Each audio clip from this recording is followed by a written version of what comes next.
Hello, hello, hello. This is Morel with Stories for Kids. Stories for Kids. Yeah. And this story is from Book of Dragons. And it's going to tell us something about St. George the Dragon. Let me begin. There will be two parts for this story. Anyhow, it all began with Effie's getting something in her eye. It hurt very much indeed, and it felt something like a red-hot spark, only it seemed to have legs as well, and wings, like a fly. Effie rubbed and cried, not real crying, but the kind your eye does all by itself without your being miserable inside your mind. And then she went to her father to have the thing in her eye taken out. Effie's father was a doctor, so of course he knew how to take things out of eyes. He did it very cleverly with a soft paintbrush dipped in castor oil. When he had gotten the thing out, he said, "This is very curious." Effie had often got things in her eye before, and her father had always seemed to think it was natural, rather tiresome and naughty perhaps, but still natural. He had never before thought it curious. Effie stood holding her handkerchief to her eye and said, "I don't believe it's out." People always say this when they have something in their eyes. "Oh yes, it's out," said the doctor. "Here it is, on the brush. This is very interesting." Effie had never heard her father say that about anything that she had any share in. She said, "What?" The doctor carried the brush very carefully across the room and held the point of it under his microscope. Then he twisted the brass screws of the microscope and looked through the top with one eye. "Dear me," he said. Dear, dear me. 4 well-developed limbs, a long caudal appendage, 5 toes, unequal in length, almost like one of the Lacertae. Yet there are traces of wings. The creature under his eye wriggled a little in the castor oil, and he went on, "Yes, a bat-like wing. A new specimen, undoubtedly. Effie, run round to the professor and ask him to be kind enough to step in for a few minutes." "But you might give me 6pence, Daddy," said Effie, "because I did bring you the new specimen. I took great care of it inside my eye, and my eye does hurt." The doctor was so pleased with the new specimen that he gave Effie a shilling, and presently the professor stepped round. He stayed to lunch, and he and the doctor quarrelled very happily all the afternoon about the name and the family of the thing that had come out of Effie's eye. But at tea time, another thing happened. Effie's brother, Harry, fished something out of his tea, which he thought at first was an earwig. He was just getting ready to drop it on the floor and end its life in the usual way, when it shook itself in the spoon, spread 2 wet wings, and flopped onto the tablecloth. There it sat, stroking itself with its feet and stretching its wings, and Harry said, Why, it's a tiny newt. The professor leaned forward before the doctor could say a word. I'll give you £0.50 for it, Harry, my lad, he said, speaking very fast. And then he picked it up carefully on his handkerchief. It is a new specimen, he said, and finer than yours, Doctor. It was a tiny lizard, about 1/2 inch long with scales and wings. So now the doctor and the professor each had a specimen, and they were both very pleased. But before long, these specimens began to seem less valuable.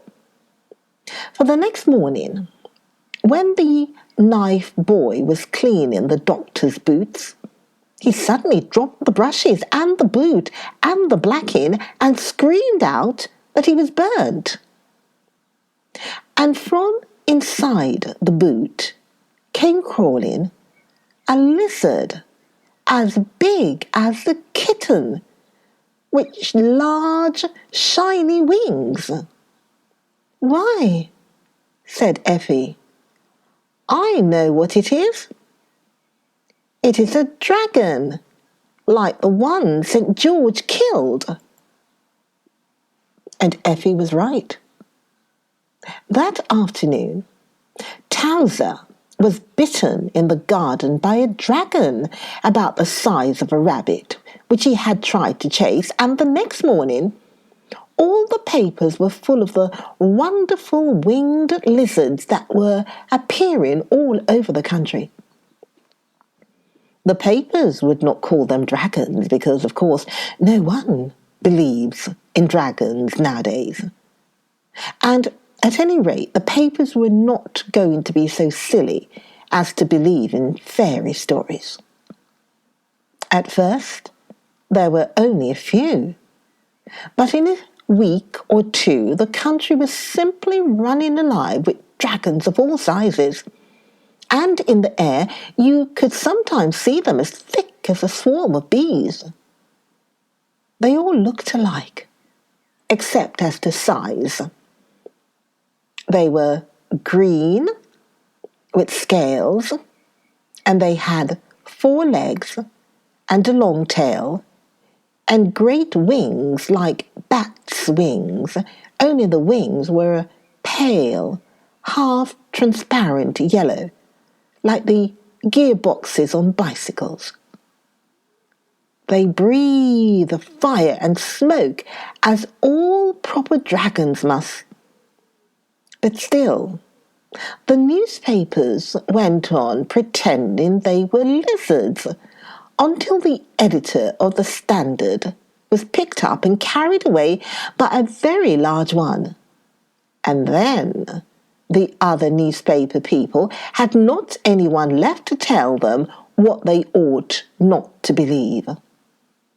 So, when the largest elephant in the zoo was carried off by a dragon, the papers gave up pretending and put "Alarming plague of dragons" at the top of the paper. You have no idea how alarming it was, and at the same time how aggravating. The large-sized dragons were terrible, certainly, but when once you had found out that the dragons always went to bed early because they were afraid of the chill night air, you had only to stay indoors all day, and you were pretty safe from the big ones. But the smaller size were a perfect nuisance. The ones as big as earwigs got in the soap, and they got in the butter. The only ones, the ones as big as dogs, got in the bath, and the fire and smoke inside them made them steam like anything when the cold water tap was turned on. So that careless people were often scolded quite severely. The ones that were as large as pigeons would get into the work baskets or corner drawers and bite you when you were in a hurry to get a needle or a handkerchief. The ones as big as sheep were easier to avoid because you could see them coming. But when they flew in at the windows and curled up under your eiderdown, and you did not find them till you went to bed, it was always a shock.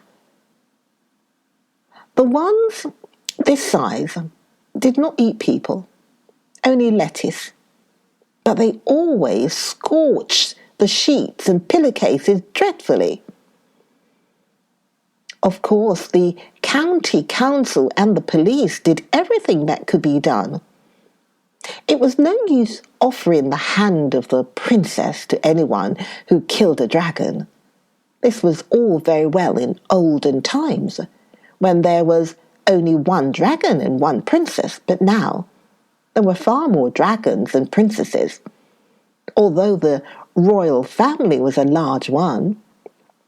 And besides, it would have been a mere waste of princesses to offer rewards for killing dragons, because everybody killed as many dragons as they could quite out of their own heads and without rewards at all, just to get the nasty things out of the way.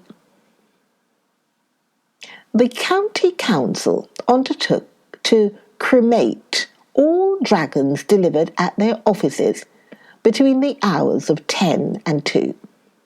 And whole wagon loads and cartloads and truckloads of dead dragons could be seen any day of the week standing in a long line in the street where the county council had their offices. Boys brought barrowloads of dead dragons, and children on their way home from morning school would call in to leave the handful or two of little dragons they had brought in their satchels or carried in their knotted pocket handkerchiefs. And yet there seemed to be as many dragons as ever. Then the police stuck up great wood and canvas towers covered with paint and glue. When the dragons flew against these towers, they stuck fast, as flies and wasps do on the sticky papers in the kitchen. And when the towers were covered all over with dragons, the police inspector used to set fire to the towers and burnt them and dragons and all. And yet there seemed to be more dragons than ever. The shops were full of paint and dragon poison and anti-dragon soap and dragon-proof curtains for the windows, and indeed everything that could be done was done. And yet there seemed to be more dragons than ever. It was not very easy to know what would poison a dragon, because, you see, they ate such different things. The largest kind ate elephants as long as they were any, and then went on with horses and cows. Another size ate nothing but lilies of the valley. And a third size ate only prime ministers, if they were to be had, and if not, would feed freely on servants in livery.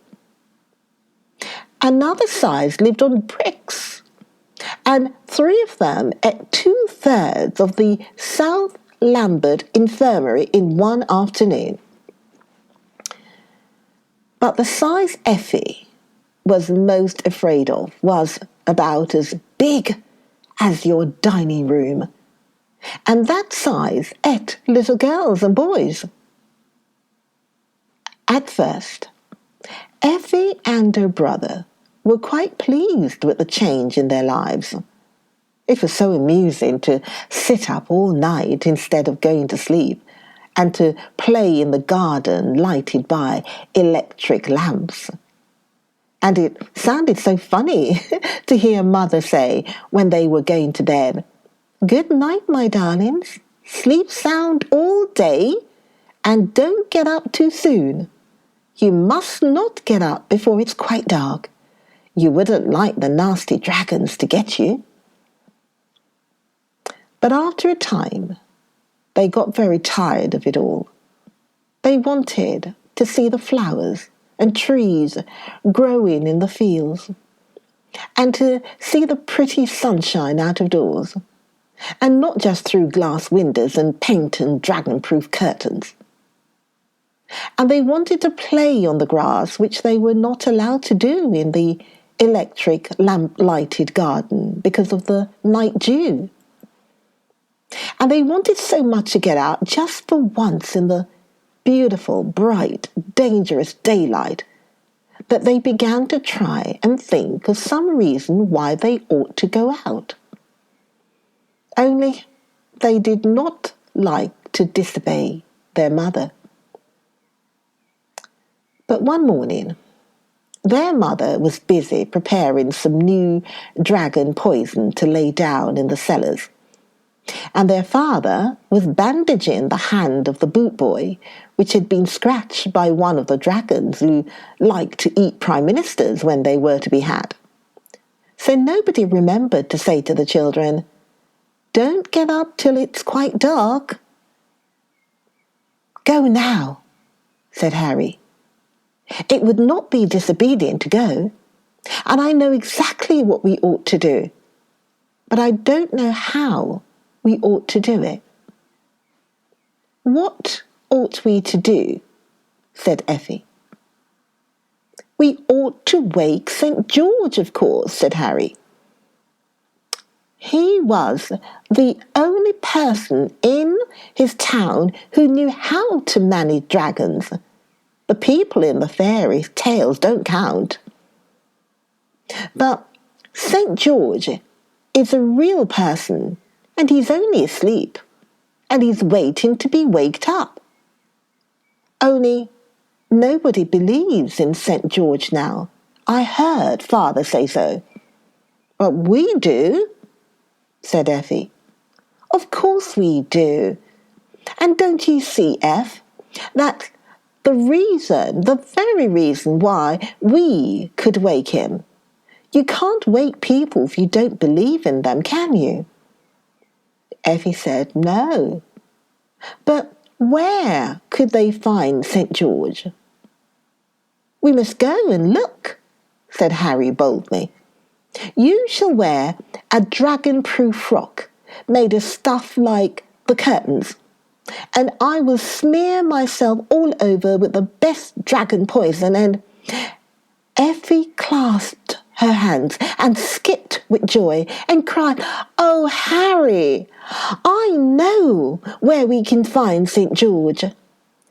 In St. George's church, of course." Said Harry, wishing he had thought of it for himself.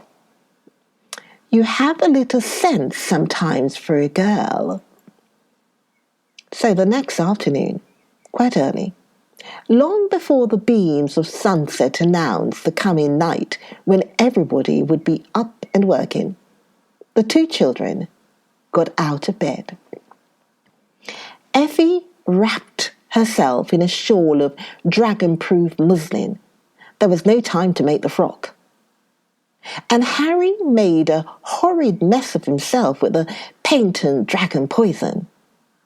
It was warranted harmless to infants and invalids, so he felt quite safe.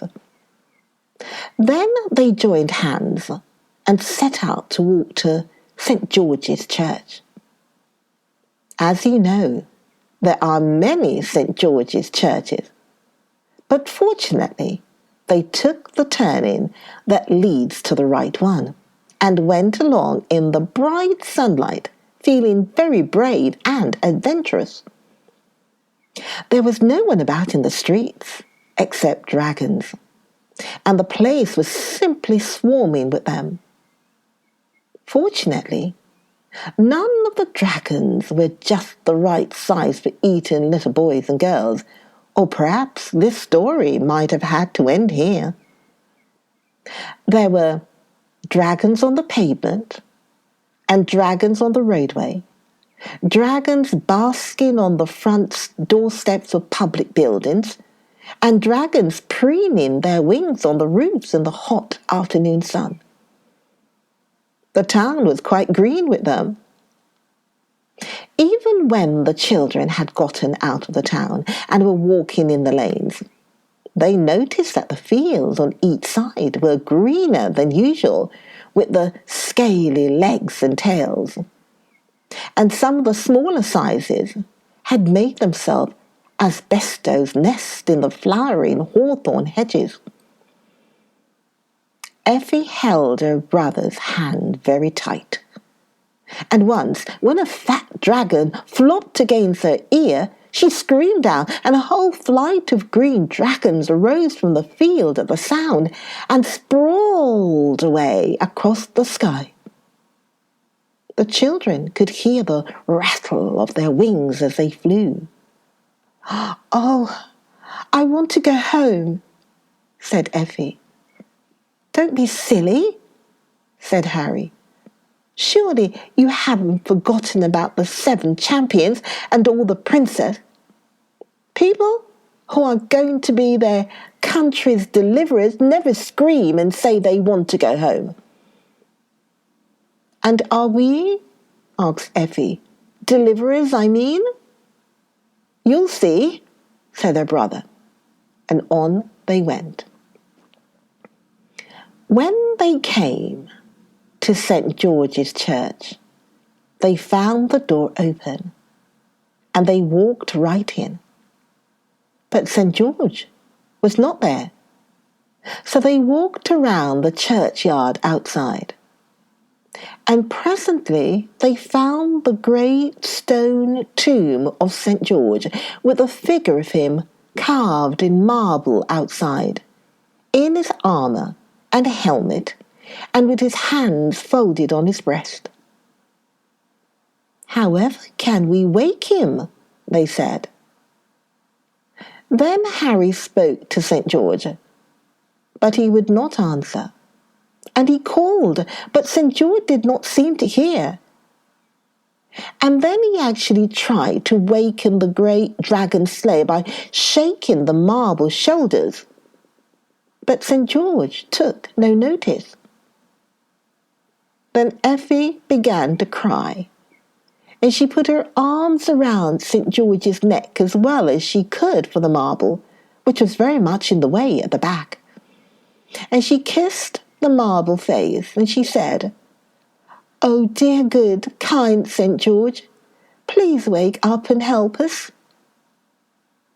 And at that, St. George opened his eyes sleepily and stretched himself and said, "What's the matter, little girl?" So the children told him all about it. He turned over in his marble and leaned on one elbow to listen. But when he heard that there were so many dragons, he shook his head. "It's no good," he said. "They would be one too many for poor old George. You should have waked me before. I was always for a fair fight. One man, one dragon was my motto." Just then, a flight of dragons passed overhead, and St. George half drew his sword.